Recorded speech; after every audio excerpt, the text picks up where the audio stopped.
So yes, students, as per I've told you that I would be starting with this digital system design using Verilog. So we're gonna start with that. So for your seniors, seniors. So they had the subject called digital system design using Verilog, and the that is third semester. The subject scheme is 21 ECE 32, right? That is subject course code is 21 ECE 32. So now we're going to discuss with respect to that. So actually that is been given as a feedback ಅಂದ್ರೆ syllabus ಏನು ಕೊಟ್ಟಿದ್ರಲ್ಲ, so ಅದನ್ನು just feedback ಅನ್ನೋದೇನೋ ಒಂದು ಇದರಲ್ಲಿ ಕೊಟ್ಟಿದ್ರು ಅಷ್ಟೇ ಸಿಲೆಬಸ್ನ. But I don't know whether that syllabus is confirmed or not. But ಏನಂತಂದರೆ this subject, so the digital that is electronics or digital system design and their that is network control and signal, ಇವು ಯಾವುದನ್ನು ಅವರು ತೆಗಿಯೋಕ್ಕೆ ಸಾಧ್ಯನೇ ಇಲ್ಲ. They don't have any rights to remove that subject. Rights in the sense it is like ಅದು ಯಾವುದೋ ಕಾಲದಿಂದನೂ ಇದೆ, ಇವತ್ತಿಗೂ ಇದೆ, ಆ್ಯಂಡ್ ಅವ್ರು ಅದನ್ನ ಯಾವತ್ತಿಗೂ ತೆಗೆದಿಲ್ಲ. ಯಾವುದೋ ಒಂದು ರೀತಿಲಿ ನಿಮ್ಗೆ ಅದರಲ್ಲಿ ಒಂದು ಕಾಲು ಭಾಗನಾದರೂ ನಿಮ್ಗೆ ಆ್ಯಡ್ ಮಾಡೇ ಮಾಡ್ತಾರೆ ಸಿಲೆಬಸ್ನ. ಪೂರ್ತಿ ಇಲ್ಲ ಅಂತಂದ್ರೂ ಒಂದು ಕಾಲು ಭಾಗ ಆ ಸಬ್ಜೆಕ್ಟ್ಸ್ದು ಒಂದು ಕಾಲು ಭಾಗ ಸಿಲೆಬಸ್ನಾದರೂ ನಿಮ್ಗೆ ಇದ್ದೇ ಇರುತ್ತೆ. ಸೊ ಹಾಗಾಗಿ ನಾನು ಸ್ಟಾರ್ಟ್ ಮಾಡ್ತಾ ಇದ್ದೀನಿ. ಸೊ ಇದನ್ನು ಇವತ್ತವರೆಗೂ ತೆಗೆದಿಲ್ಲ. So these subjects are running from the year 1997 and they can't even remove that, right? Remove ಮಾಡೋದಿಲ್ಲ, ರಿಮೂವ್ನೂ ಮಾಡಲ್ಲ. ಅದರಲ್ಲಿ ಒಂದಿಷ್ಟು ಭಾಗ ಸಿಲೆಬಸ್ನ ನಿಮ್ಗೆ ಯಾವುದೊಂದು ಸಬ್ಜೆಕ್ಟ್ಗೆ ಜಾಯಿಂಟ್ ಮಾಡ್ತಾರಷ್ಟೇ. that is also one chances which happens. So that is I'm starting with the subject, right? Yeah. So let's see within this week you will get the syllabus itself, because ನಿಮಗೆ classes ಬೇಗ start ಆಗೋದ್ರಿಂದ ಅಷ್ಟರೊಳಗೆ ನಿಮ್ಗೆ ಅವ್ರು syllabus ಕೊಡಲೇಬೇಕಲ್ವಾ. So they can't even tell you to attend the class without giving the syllabus, right? So that is why let's wait for the syllabus. But I hope so the same syllabus will come back to you, right? Yeah. So here it is nothing but digital system design using Verilog. So ಈ ಒಂದು subject ಬಂದು ಏನಾಗುತ್ತೆ, I'm sorry, just a minute. It's nothing but your simpler subject, a very simple and a neat subject. So ನೀವು ಈಸಿಯಾಗಿ score ಮಾಡಬೇಕು ಅಂತ plan ಮಾಡ್ತಿದ್ದೀರಾ ಅಂದರೆ this subject is the one subject where you can easily score, right? Yeah. So the first thing you have, so principles of combinational logic, that is model number 1. So it's very much easier. So ಇದರಲ್ಲಿ ನಿಮ್ಗೆ ಏನಿರುತ್ತೆ ಅಂತಂದರೆ you need to define what is combinational logic. You need to discuss with respect to canonical form. So what are the canonical form? That is SOP and POS. What is SOP? SOP is nothing but, so that is SOP and POS you have, and it is generation of switching equations from truth table. So that is also one problem kind of thing. And what I can say, so this SOP is nothing but sum of product, and I'll write it, I'm sorry, yeah, sum of product, I'll write it on a clean manner, yeah. So SOP and POS you have in the case of canonical form, okay? So yeah, SOP stands for sum of product,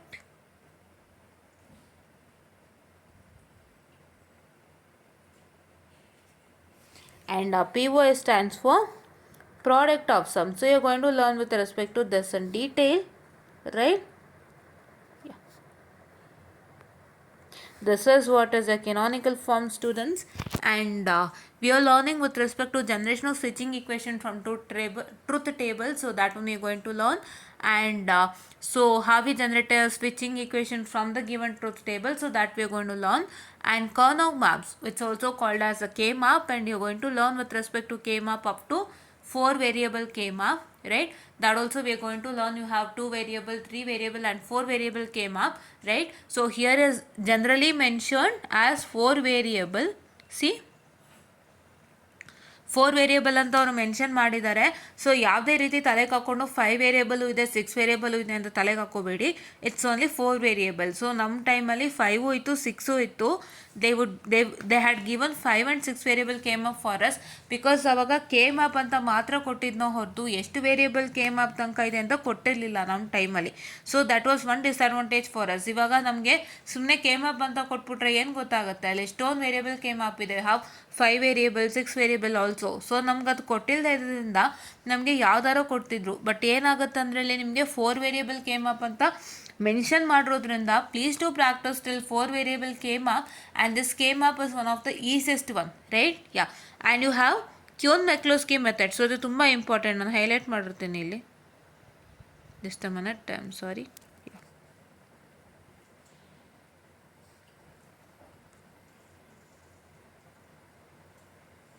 Wait a minute, I'm sorry. I'll erase this. So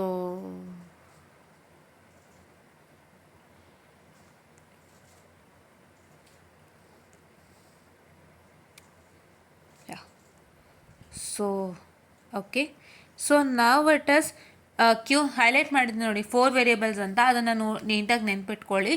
and Quine McCluskey minimisation technique, right? Quine McCluskey minimisation technique is also one of the easiest technique. But ಏನಾಗುತ್ತೆ ಅಂದರೆ ಸ್ವಲ್ಪ lengthy procedure. ನೀವು ಮಾಡಬೇಕಾದ್ರೆ ಕ್ಲೀನಾಗಿ check ಮಾಡಿಕೊಂಡ್ರೆ ತುಂಬ ಈಸಿಯಾಗಿ ನೀವು ಟೈಮನ್ನು ಉಳಿಸ್ಬೋದು, ರೈಟ್? ಸೊ ನೀವೇನು ಮಾಡ್ತೀರಾ ಅಂದರೆ ಮಾಡಿಬಿಟ್ಟು ತಿರ್ಗಾ ಚೆಕಿಂಗಿಗೆ ಬರ್ತೀರಾ. ದಯವಿಟ್ಟು ಆ ಕೆಲಸ ಮಾಡಬೇಡಿ. ಚೆಕಿಂಗಿಗೆ ನೀವು ಒಳಕೆನ್ಸೆ ಚೆಕಿಂಗ್ಗೆ ನೀವು ಬರೋದಕ್ಕಿಂತನೂ ಮುಂಚೆನೇ ನೀವು ಒಂದ್ಸಲ ಚೆಕ್ ಮಾಡ್ಕೊಂಡ್ಬಿಡಿ. ಅಂದರೆ ಯಾವಾಗ ಸೊ ನೀವು ಲೆಕ್ಕ ಮಾಡ್ತಾನೆ ಇರ್ತೀರಲ್ಲ, ಸೊ ಅಲ್ಲಲ್ಲೇ ಚೆಕ್ ಮಾಡ್ಕೊಬನ್ನಿ. ಸೊ ತುಂಬ ಈಸಿ ಆಗುತ್ತೆ. ಮತ್ತು Quine McCluskey using don't care a terms. So don't care terms ಉಪಯೋಗಿಸಿ ಮಾಡೋವಂಥದ್ದು ಇದೆ. And it is not for only Quine McCluskey, it's also for K map. So K ಮ್ಯಾಪ್ಗೂ ಏನಾಗುತ್ತೆ, K map for using don't care terms, right? K map using don't care terms ಕೂಡ ಇದೆ. ಸೊ ಅದನ್ನು ನಾವು ದಯವಿಟ್ಟು ಪ್ರಾಕ್ಟೀಸ್ ಮಾಡೋಣ, right? Yeah. So and this model is one of the simplest and easiest model wherein you can score 20 marks easily, right? 20 marks ಈಸಿಯಾಗಿ ತೊಗೋಬೋದು. So ದಯವಿಟ್ಟು ಅದನ್ನು ವರ್ಕೌಟ್ ಮಾಡಿ ಅಂತ ಹೇಳ್ತಾ, so I just come to model number 2, right? So if I come to model number 2, the model number 2 stating me that logic design with MSI component and programmable logic devices. So ಇದಂದರೆ ಏನು? So ಇದಂದರೆ ಏನು ಅಂತ ಅಂದರೆ, it is binary adders and subtractor, comparator, decoder, encoder, multiplexer, programmable logic device. So ಈ ಒಂದು model ಇದೆಯಲ್ಲ, ಇದು ಫಸ್ಟ್ ಮಾಡೆಲ್ಗಿಂತನೂ ಸುಲಭ. ನೀವೇನು ಮಾಡಬೇಕಾಗಿಲ್ಲ. ಇಲ್ಲಿ ಏನು ಮಾಡ್ತೀರಾ ನೀವು ಅಂದರೆ, ಸೊ ನಾನಿಲ್ಲಿ ಸ್ಟಾರ್ ಮಾರ್ಕ್ ಹಾಕ್ತಾಯಿದ್ದೀನಿ. ಸೊ ಸ್ಟಾರ್ ಮಾರ್ಕ್ ಹಾಕ್ತಿರೋವಂಥ ಮಾಡೆಲ್ಸ್ ಎಲ್ಲ ತುಂಬ ಈಸಿ ಮಾಡೆಲ್ಸು. ದಯವಿಟ್ಟು ಬಿಡಬೇಡಿ. ಬಿಟ್ಬಿಟ್ರೆ ಹೋಯ್ತು ಅಲ್ವಾ? ಏನಕ್ಕೆ ನೀವು ಮಾರ್ಕ್ಸ್ ಕಳ್ಕೊಳ್ತೀರಾ? ಬೇಡ ಅಲ್ಲ, ತುಂಬ ಈಸಿಯಾಗಿ ಪಾಸ್ ಮಾಡಿ. ಅಂದರೆ ನಾನು ನಿಮ್ಗೆ ಏನು ಹೇಳೋಕೆ ಹೊರಟಿರೋದಂದರೆ, ಇವಾಗ ಯಾವುದೋ ಒಂದೆರಡು ಸಬ್ಜೆಕ್ಟ್ ಕಷ್ಟ ಇರುತ್ತೆ. ಸೊ ನೀವು ಆ ಕಷ್ಟ ಇರೋ ಸಬ್ಜೆಕ್ಟ್ಗೋಸ್ಕರ ನೀವು ಈಸಿ ಸಬ್ಜೆಕ್ಟ್ಸ್ನೆಲ್ಲ ತುಂಬ ಸುಲಭ ಮಾಡ್ಕೋಬೇಕಲ್ವಾ? ಸೊ ನೀವು ಕಷ್ಟ ಸಬ್ಜೆಕ್ಟ್ಗೆ ಎಕ್ಸ್ಟ್ರಾ ಟೈಮ್ ಕೊಡ್ಬೇಕು ತಾನೆ. ಎಕ್ಸ್ಟ್ರಾ ಟೈಮ್ ಕೊಡಬೇಕಂದ್ರೆ ನೀವೇನು ಮಾಡಬೇಕು, ಈಸಿ ಸಬ್ಜೆಕ್ಟೆಲ್ಲ ಬರ್ಡನ್ ಕಮ್ಮಿ ಮಾಡ್ಕೋಬೇಕಲ್ವಾ? ಸೊ ಅದಕ್ಕೆ ಈಸಿ ಸಬ್ಜೆಕ್ಟ್ ಬರ್ಡನ್ ಕಮ್ಮಿ ಮಾಡೋಕ್ಕೆ ನಾವು ಇದನ್ನು ಸ್ಟಾರ್ಟ್ ಮಾಡಿದ್ವಿ ಸಬ್ಜೆಕ್ಟ್ನ, ಆಯಿತಾ? ಸೊ ನೆಟ್ವರ್ಕ್ ಅನಾಲಿಸಿಸ್ ತುಂಬ ಟಫ್ ಇದೆ ನಿಮಗೆ. ಸೊ ನಿಮಗೆ ಅವರು ಏನೋ ಒಂದು ಸರ್ಕ್ಯುಲರಲ್ಲಿ ಕೊಟ್ಟಿದ್ದಾರಲ್ಲ ಸಿಲೆಬಸ್ಸು, ಆ ಸಿಲೆಬಸ್ ಬಂದುಬಿಟ್ಟು ನಿಮಗೆ ಏನಾಗಿದೆ, ಅದೇ ಸಿಲೆಬಸ್ನ ನಿಮಗೆ ರಿಟೈನ್ ಮಾಡಿದ್ರೆ ಅವರು ಅವಾಗ ಏನು ಮಾಡ್ತೀರಾ, ಅದೇ ಸಿಲೆಬಸ್ ರಿಟೈನ್ ಮಾಡಿದ್ರೆ, ಸೊ ಜಸ್ಟ್ ಅವ್ರು ಸಬ್ಜೆಕ್ಟ್ ನೇಮ್ ಕೊಟ್ಟಿದ್ದಾರೆ ಅಷ್ಟೇ, ಈ ಸಬ್ಜೆಕ್ಟ್ಸ್ ಇದೆ ಅಂತ ಹೇಳಿ ಕೊಟ್ಟಿದ್ದಾರೆ. ಬಟ್ ಅವ್ರು ಏನು ಮಾಡಿದ್ದಾರೆ, ಆ ಸಬ್ಜೆಕ್ಟಿನ ಸಿಲೆಬಸ್ ಕೊಟ್ಟಿಲ್ಲ ಅಲ್ವಾ? ಸೊ ಅಕಸ್ಮಾತ್ ಅದೇ ಸಬ್ಜೆಕ್ಟ್ಸ್ ನಿಮಗೆ ರಿಟೈನ್ ಆದಾಗ ನೆಟ್ವರ್ಕ್ ಅನಾಲಿಸಿಸ್ ಒಂದು ಟಫ್ ಸಬ್ಜೆಕ್ಟ್ ಆಗಿದೆ. ಅದಕ್ಕೆ ನೀವು ಹೆಚ್ಚು ಟೈಮ್ ಕೊಡಬೇಕಾಗುತ್ತೆ. ಎಷ್ಟು ಸರ್ಕ್ಯೂಟ್ಸ್ ಮಾಡೋದು ಸಾಕಾಗಲ್ಲ. ಸೊ ಅಂಥ ಒಂದು ಪೀರಿಯಡಲ್ಲಿ ನೀವು ಈಸಿ ಸಬ್ಜೆಕ್ಟ್ಸ್ನೆಲ್ಲ ಸುಲಭವಾಗಿ ಮುಗಿಸ್ಕೋಬೇಕಲ್ವಾ? ಸೊ ಯಾಕೆ ಕಷ್ಟಪಡ್ತೀರಾ, right? Why do you suffer for even the easiest subjects? Please do practice that well without fail, and please do give some more time for the difficult subjects which you have, and so that you can easily clear the difficult subject also. ಹೌದಲ್ವಾ? So ಇವಾಗ ನಿಮಗೆ engineering ತುಂಬ ಅಂದರೆ ತುಂಬ easy ಆಗ್ತಾ ಇದೆ engineering. So ನಿಮಗೆ ಗೊತ್ತಾಗ್ತಾ ಇದೆ ಅನ್ಕೋತೀನಿ. So when it was in a period, so our engineering was quite difficult. ಯಾಕಂದರೆ ನಮಗೆ 4 ಸೆಮ್ಸ್ ಮ್ಯಾಥಮೆಟಿಕ್ಸ್ ಇತ್ತು. ಆ್ಯಂಡ್ ನಿಮ್ಗೀಗ mostly 3rd and 4th sem mathematics ಇರೋದಿಲ್ಲ. ಆ್ಯಂಡ್ ನಿಮಗೆ ಹಲವಾರು ಎಕ್ಸ್ಟ್ರಾ ಸಬ್ಜೆಕ್ಟ್ಸನ್ನು ಆ್ಯಡ್ ಮಾಡ್ತಾ ಇದ್ದಾರೆ. ಆ್ಯಂಡ್ ನಿಮಗೆ 4 ಮೇನ್ ಸಬ್ಜೆಕ್ಟ್ಸ್ ಇರ್ತಾ ಇದ್ದಾರೆ. ಸೊ ಈ ಥರ ಒಂದು ಚೇಂಜಸ್ ಆಗ್ತಾ ಇದೆ. So inspired of all this changes, so ನಿಮಗೆ ತುಂಬ ಸುಲಭ ಆಗ್ತಾಯಿದೆ ಇಂಜಿನಿಯರಿಂಗು. ಸೊ ದಯವಿಟ್ಟು ನೀವು ಅದನ್ನ ಇನ್ನೂ ಸುಲಭ ಮಾಡ್ಕೊಳ್ಳಿ. Don't make things complicated, right? Okay. So ಇವಾಗ ಈ ಮಾಡೆಲಲ್ಲಿ ಏನೂ ಇಲ್ಲ. ಬೈನರಿ ಆ್ಯಡರ್ಸ್ ಆ್ಯಂಡ್ ಸಬ್ಟ್ರಾಕ್ಟರ್ಸ್ ಅಂದರೆ ಏನು, ಆ್ಯಡರ್ಸ್ ಅಂದರೆ ಏನು? ಸೊ ಆ್ಯಡರ್ಸ್ದು ನಿಮಗೆ ಒಂದು ಟ್ರೂತ್ ಟೇಬಲು ಮತ್ತು ಆ್ಯಡರ್ಸ್ದು ಒಂದು ಸರ್ಕ್ಯೂಟ್ ಡಯಾಗ್ರಾಮನ್ನು ಬರಿಬೇಕಾಗತ್ತೆ. ಸಬ್ಟ್ರಾಕ್ಟರ್ದು ಅಷ್ಟೇ. ಆ್ಯಡರಲ್ಲಿ ಏನು ಗೊತ್ತಾ, you have 2, that is one is half and one is full, ಕರೆಕ್ಟಾ? ಹಾಫ್ ಆ್ಯಡರ್ ಮತ್ತು ಫುಲ್ ಆ್ಯಡರ್ ಇದೆ. ಸಬ್ಟ್ರಾಕ್ಟರಲ್ಲೂ ಅಷ್ಟೇ, you have half subtractor and full subtractor. ನೀವೇನು ಮಾಡಬೇಕು ಅಂದರೆ ಅದ್ರ ಲಾಜಿಕ್ ಡಯಾಗ್ರಾಮನ್ನು ಬರಿಬೇಕಾಗತ್ತೆ. ಆ್ಯಡರ್ಸ್ ಮತ್ತು ಸಬ್ಟ್ರಾಕ್ಟರ್ಸ್ ಅಂದರೆ ಬರೀ ಒಂದು ಸಿಂಪಲಾಗಿ ಕ್ವಶನ್ ಕೇಳ್ತಾನೆ, explain adders and explain subtractors ಅಂತ ಹೇಳಿ. ಆವಾಗ ನೀವೇನು ಮಾಡ್ತೀರಾ, suppose write what is an adder and what is a subtractor. You suppose to write what is the half subtractor and full subtractor, half adder and full adder. ಅಂದ್ರೆ ಅವ್ನು ಏನು ಮಾಡ್ತಾನೆ ಗೊತ್ತಾ, he'll just ask you a question say, so I will just erase this part. Fine. Okay. So ಅವನೇನು questions ಕೇಳೋಕ್ಕೆ ಸಾಧ್ಯ ಅಂದರೆ, ಅವ್ನು ಕೇಳೋವಂಥದ್ದು explain half adder or explain full adder with a neat with a neat logic diagram and truth table ಅಂತ ಕೇಳ್ತಾನೆ, ಆಯಿತಾ. Even the full ಸಬ್ಟ್ರಾಕ್ಟರ್ಗೂ ಅಷ್ಟೇ. He ask you with respect to what is a half subtractor or what is a full subtractor, we explain it with a neat logic diagram and the truth table. So ಆ ಥರ ಅವ್ರು ಕೇಳಿದಾಗ ನಿಮಗೆ ಏನಾಗುತ್ತೆ, so ನಿಮ್ಗೆ ಏನಾಗುತ್ತೆ ಅಂತಂದರೆ, ನೀವು ಬರಿಬೇಕಾಗಿರೋದು ಫಸ್ಟ್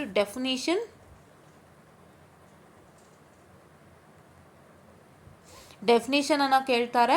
ಮತ್ತು ನೆಕ್ಸ್ಟ್ ಏನು ಕೇಳ್ತಾರೆ, they ask you with respect to what, so they ask you with respect to the logic diagram. So logic diagram ಬರೆಯೋದಕ್ಕೂ ಮುಂಚೆ suppose truth table, right, truth table, I am sorry. So truth table first ಬರಿಬೇಕು. ಏನಕ್ಕಂದರೆ ನೀವು logic diagram construct ಮಾಡೋದೇ truth table ಅಂದ, that is why. Okay, yeah.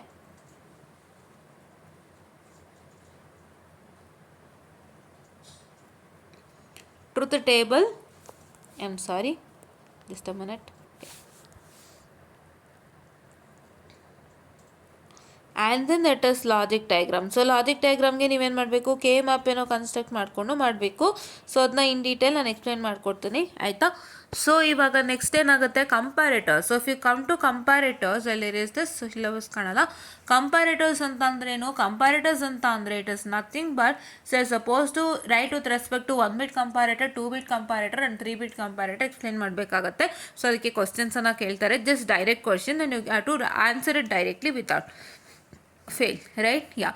And decoders ಮತ್ತು encoders ಅಷ್ಟೇ, what is decoder and what is encoder. And ನಿಮ್ಗೆ ಏನಾಗುತ್ತೆ ಅಂದರೆ, ಡಿಕೋಡರ್ ಮತ್ತು ಎನ್ಕೋಡರಲ್ಲಿ ಅವರು ಪ್ರಾಬ್ಲಮ್ಸನ್ನು ಕೇಳ್ತಾರೆ. So please to solve the problem using 7415 ಎನ್ಕೋಡರ್ಸ್, 74153 ಅದೇನೋ ಇರುತ್ತಲ್ಲ ಐಸಿಸು. ಸೊ ಆ ಐಸಿ ಉಪಯೋಗಿಸಿ ನೀವು ಸಾಲ್ವ್ ಮಾಡಿ ಯೂಸಿಂಗ್ ದಿಸ್ ಎನ್ಕೋಡರ್ ಅಂತೇನೋ ಕ್ವಶನ್ ಕೇಳ್ತಾರೆ. So I just tell you with respect to that when we come to that particular, ಆಯಿತಾ. ಸೊ 7415 ಐ ಸಿನ ಯೂಸ್ ಮಾಡಿಬಿಟ್ಟು ನೀವು ಡೆವಲಪ್ 4 ಬಿಟ್ ಎನ್ಕೋಡರ್ ಆ ಥರನೋ ಒಂದು ಕ್ವಶನ್ಸ್ ಕೊಡ್ತಾನೆ. So I just tell you that in detail when we come to the particular what I can say the topic, right? Yeah, even in decoders also he'll ask you a problem, so it's not only explanation but the problems are also there. And multiplexers, so multiplexers allo problems are there. So what, so you have a problems that is based upon the multiplexers also. And even ಮಾಡ್ತೀರಾ ಅಂತಂದರೆ please to make sure that you're going to practice all those in a neat and clean manner without fail, right? So just a minute students, I'm sorry, I'll just be back.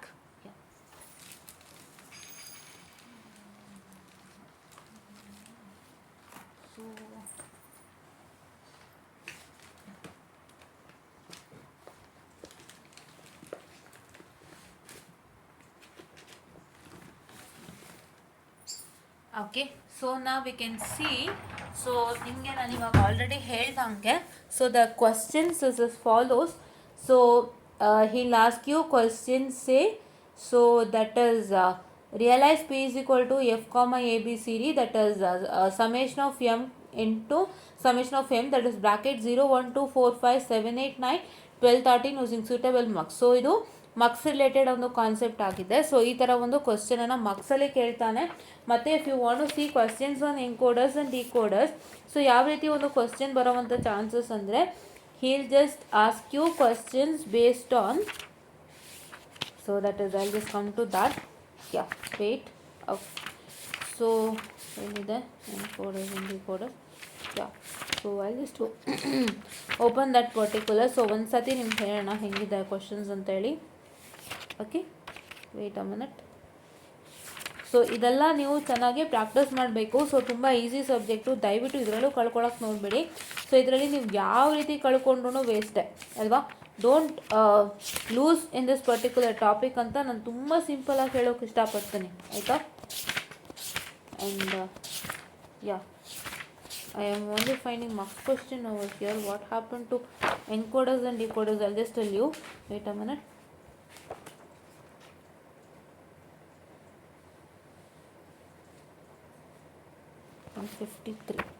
Okay, so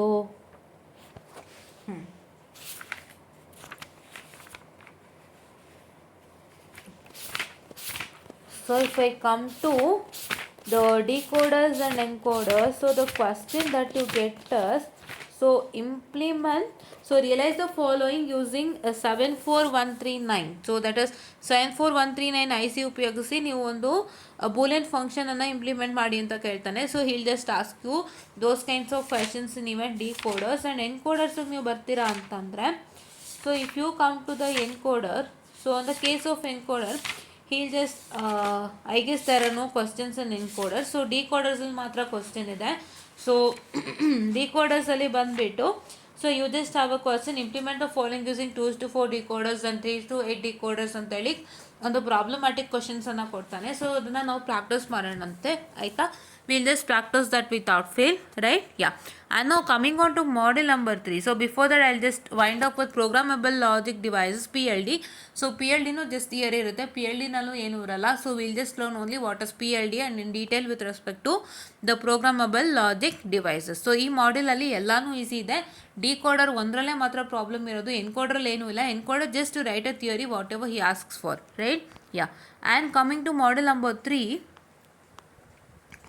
flip flop and it's application. So ಈ model ಕೂಡ ತುಂಬ easy ಇದೆ. ಈ ಮಾಡೆಲಲ್ಲಿ ಏನೂ ಇಲ್ಲ. So master slave ಇದೆ, SR ಇದೆ, JK ಫ್ಲಿಪ್ ಫ್ಲಾಪ್ ಇದೆ, characteristic equations you have to suppose write for all the 3, and then it's register, binary ripple counter and synchronous binary counter based on shift register, design of synchronous modern counter using clockwood, T, JK, D and SR flip flop. ಈ part ಇದೆಯಲ್ಲ, design of synchronous modern counter using clockwood, T, JK, D and SR flip flop. So this question he'll ask you in the exams without fail, and he'll ask you questions on master slave SR flip flop, JK flip flop and master slave flip ಫ್ಲಾಪ್ಸ್ದು ಮೂರೇನಿದೆಯಲ್ಲ ಮೂರನ್ನೂ ಕೇಳ್ತಾನೆ. And he'll ask on characteristic equation and all the topics are important in this particular module, right? You will just learn on ripple counters, you will just learn on synchronous binary counters, so I'll just learn on counters based on shift register. So in detail you will learn in that model when we come to that, right? And model number 4 and 5 is two easiest modules, right? It is very easy model in model number 4 and 5.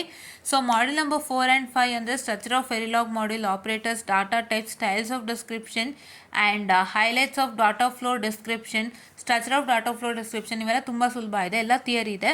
Model number 5 ಕೂಡ full theory. It is structure, variable assignment, statement, sequential statement, loop statement, Verilog behavioral description of multiplexers and highlights of structural description and organization of structural description and structural description of ripple carry adder. ಇವೆಲ್ಲ ತುಂಬ ಸುಲಭ ಇದೆ. So ಎಲ್ಲ teach ಮಾಡಿಕೊಡ್ತೀನಿ. So will make sure that will clear all this. And if I come to the text book, so ನಿಮಗೆ Verilog HTLಗೆ ಸಮಿಟ್ ಪಲ್ನಿಟ್ಕರೆ ಇರೋದು. ಸೊ ಅದನ್ನ ಹೇಳಿದ್ದಾರೆ ಅನ್ಸುತ್ತೆ. I'll just tell you.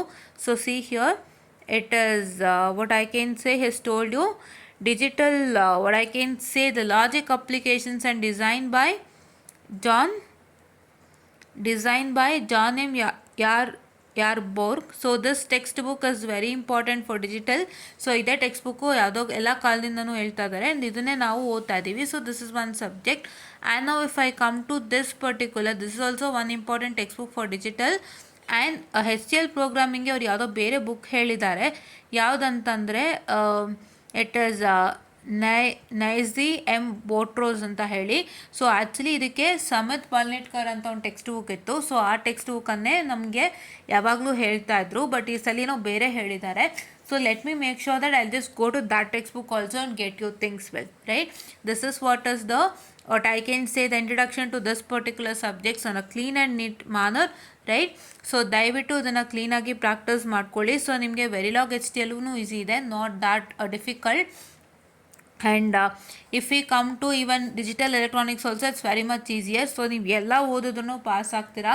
So ಇದರಲ್ಲಿ ಯಾವ್ದು ಈಸಿಯೆಸ್ಟ್ ಹುಡುಕಬೇಕು ಅಂತ ಏನೂ ಇಲ್ಲ, ಎಲ್ಲನೂ ಒಂದು ರೀತಿಲಿ ಈಸಿನೇ ಇದೆ. ಸೊ ಯಾವುದೇ ರೀತಿ ಕಷ್ಟ ಇಲ್ಲ.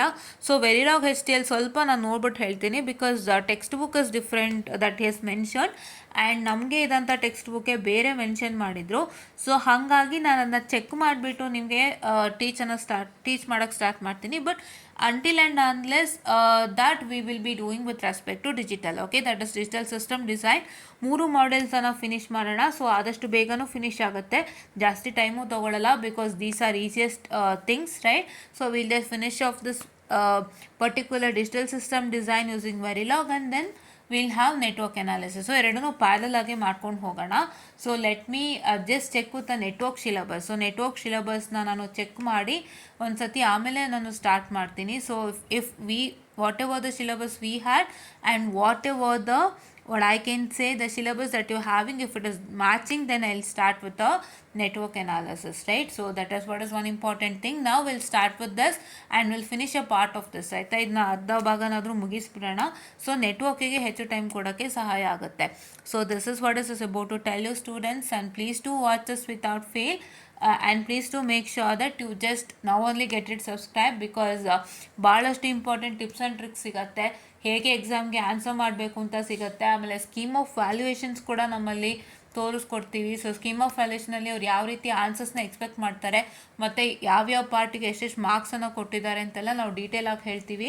ಆ್ಯಂಡ್ ಅದೇ ರೀತಿ ನಿಮಗೆ ಫಾಲೋ ಮಾಡಿ ಅಂತ ಕೂಡ ಹೇಳ್ತೀವಿ. Will just briefly explain how the scheme of evaluation is working out for you all, and this is what is about to tell you. So ಇಷ್ಟೆಲ್ಲ ನಿಮಗೆ ಬೇಕು ಅನ್ನೋದಾದರೆ ಸೊ ಇವಾಗಲೇ ಸಬ್ಸ್ಕ್ರಿಪ್ಷನ್ಸ್ ಮಾಡ್ಕೊಳ್ಳಿ, ಇವಾಗಿಂದನೇ ವೀಡಿಯೋಸ್ ವಾಚ್ ಮಾಡೋದಕ್ಕೆ ಸ್ಟಾರ್ಟ್ ಮಾಡಿ. ಸೊ ನಿಮಗೆ ತುಂಬಾ ಹೆಲ್ಪ್ ಆಗುತ್ತೆ. ಸೊ ಎಷ್ಟೋ ವಿಷಯಗಳು ನಾವು ತುಂಬ ಇಂಪಾರ್ಟೆಂಟ್ ವಿಷಯಗಳನ್ನ ಹೇಳಿದ್ದೀವಿ, ಕೆಲವೊಂದು ಸಣ್ಣ ಸೂಕ್ಷ್ಮಗಳು ಕೂಡ ಹೇಳ್ಕೊಟ್ಟಿದ್ದೀವಿ. ಸೊ ಇದನ್ನೆಲ್ಲ ನೀವು ಅರ್ಥ ಮಾಡಿಕೊಂಡು ಮಾಡ್ತೀರಾ ಅನ್ನೋದೇ ಆದರೆ ಸೊ ನಿಮಗೆ ಬಹಳಷ್ಟು ಉಪಯೋಗ ಆಗುತ್ತೆ ಅಂತ ನಾನು ಹೇಳೋದಕ್ಕೆ ಇಷ್ಟಪಡ್ತೀನಿ. ಸೊ ಯಾರ್ಯಾರು ನೋಡುತ್ತೀರ ಅದೆಲ್ಲ ನಿಮ್ಗೆ ಗೊತ್ತಾಗಿರುತ್ತೆ ಅಂತ ನಾನು ನಂಬಿದ್ದೀನಿ. ಸೊ ಅವರಿಗೆಲ್ಲ ಅರ್ಥ ಆಗಿರುತ್ತೆ. ಸೊ ನಾವು ಯಾವ ರೀತಿ ಟೀಚ್ ಮಾಡ್ತೀವಿ ಮತ್ತು ಯಾವ ರೀತಿ ನಿಮ್ಮ ಹತ್ರ ಕಮ್ಯುನಿಕೇಟ್ ಮಾಡ್ತೀವಿ ಅಂತ ಹೇಳಿ. ಸೊ ಅದನ್ನೆಲ್ಲ ನಿಮ್ಗೆ ಬೇಕು ಅಂತಂದರೆ please to subscribe our channel and please to share it to your friends so that it will be helpful for many people. And this is what is about to tell you, and thank you.